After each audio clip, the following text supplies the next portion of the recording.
დედაქალაქის მთავარი ფინანსური დოკუმენტის პირველად ვერსიას თბილისის საკრებულომ მხარი დაუჭირა და შენიშვნებით და რეკომენდაციებით ის დედაქალაქის მერიას უკან გადაუგზავნა. 2026 წლის თბილისის ბიუჯეტის საერთო მოცულობა 2.482.482 ლარით განისაზღვრა, რაც მიმდინარე წლის ბიუჯეტთან შედარებით თითქმის 100 მილიონი ლარით მეტია.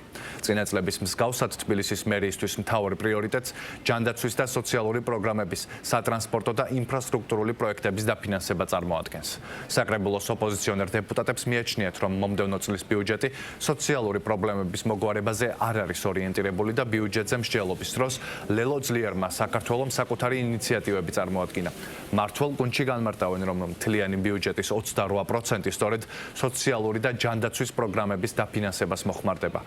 ბიუჯეტის გარკვეული ნაწილი ისეთ ინფრასტრუქტურულ პროექტებისთვის დაიხარჯება, როგორიცაა რუსთაველის გამზირის რეაბილიტაცია და ტრამვაის ხაზის მშენებლობა.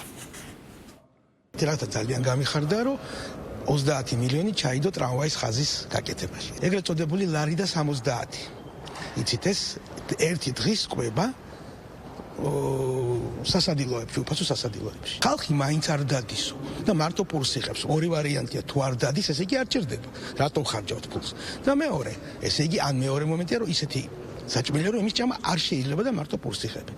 და ის კომპანიები, რომელთაც ლარ 70 თავაზობენ 7 წელიწადია, მე მიმაჩნია, რომ ეს არის ზუსტად კორუფცია და ეს არის სახელმწიფო თანხების ხარჯვა. ჩვენ შეგვაქვს ინიციატივა პირველი და მე-4 კლასამდე რო ეკოს ყვება. გასაგებია ეს ვერ მოხერხდება 1 იანვრიდან, მაგრამ შეიძლება ვიმუშაოთ. არაფერთან განსხვავდება წლევანდელი ბიუჯეტი გასული წლების ბიუჯეტიდან და მიმაჩნია, რომ არაეფექტურად ბრუნდება ეს ფული დიდწილად არაეფექტურად იხარჯება და ბრუნდება უკან.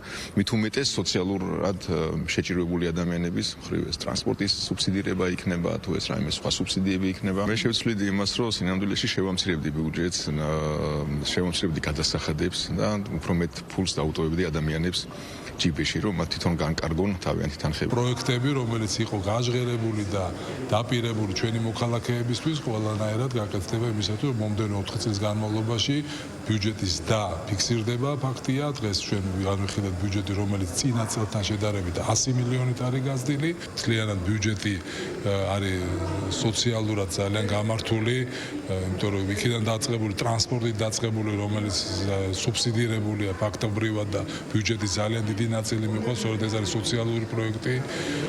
ასევე ის საკითხი, რომელიც დასვა ოპოზიციამ სკოლებში კვებასთან დაკავშირებით, რა თქმა უნდა, ამაზე ჩვენ შეგვიძლია ვიმსჯელოთ და ვიფიქროთ. უბრალოდ მე მოუწოდებდი მათ, რომ მათ გადახედონ თვითმმართველობის კოდექსს და კოდექსით ჩვენ ეს უფლებამოსილება არ გაგვაჩნია და ეს არის ცენტრალური ხელისუფლების პრეროგატივა.